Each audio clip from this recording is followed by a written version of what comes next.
السلام عليكم. يقال أن عبدا في بني إسرائيل عصى ربه 40 عاما، فمنع الغيث عن 70,000 من بني إسرائيل. فما خبر هؤلاء القوم، وكيف استطاعوا التغلب على هذا الأمر، وكيف علموا أن بينهم عاصيا لله؟ خرج موسى عليه السلام مع ما يقرب من 70,000 من بني إسرائيل يستسقون، أي يطلبون من الله جل وعلا نزول المطر. فلما خرجوا كان في السماء بعض سحاب، فصار موسى عليه السلام يدعو ويؤمون خلفه، وفجأة صارت السماء صافية. أما موسى عليه السلام اعتاد كونه نبي، إذا دعا استجاب الله له. أما في هذا الموقف صار عكس ما يطلبون، فهم يطلبون السحاب والمطر، أما بعد الدعاء صارت السماء صافية بلا سحاب.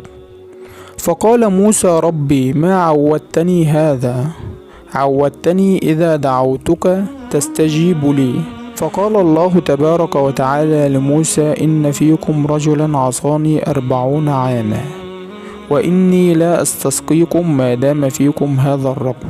فقال موسى: ربي دلني عليه أخرجه حتى تسقينا. فقال الله جل وعلا: لا، ولكن اجمع بني إسرائيل وقل لهم إن الله منعكم الغيث بسبب رجل فينا عصى الله 40 عاما، فيا من عصيت الله اخرج من بيننا. فقال موسى: يا رب، وأنى يصلهم صوتي، فهم 70,000.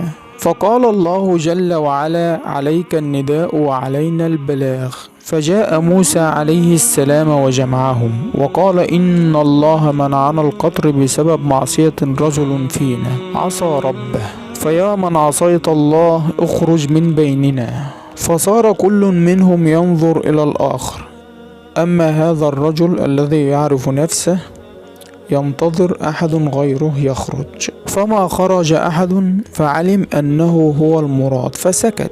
استحى أن يخرج بين الناس فيعلمون أنه عصى ربه 40 سنة.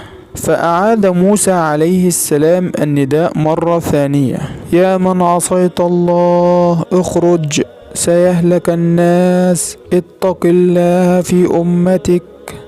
انتظر الرجل أن يخرج أحد فلم يخرج أحد، فعلم أنه المراد، فأدخل الرجل رأسه في جبته، أي غطى رأسه بما فوقها، ثم دعا الله جل وعلا وقال: ربي عصيتك 40 سنة فسترتني، اليوم تفضحني أمام الناس، اللهم إني تبت إليك، اللهم فاسقنا ولا تفضحني. فتجمع السحاب في كل مكان ونزل المطر، ففرح الناس بذلك، ولكن موسى صعق.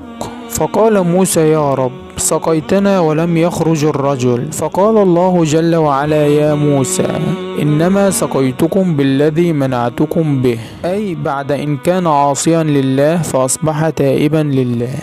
فقال موسى: ربي أرني إياه، فكنت في السابق أريد أن أخرجه من بيننا، أما الآن فأريد أن أضمه. فقال الله: يا موسى، عصانا فسترناه، أفإن تاب إلينا فضحناه.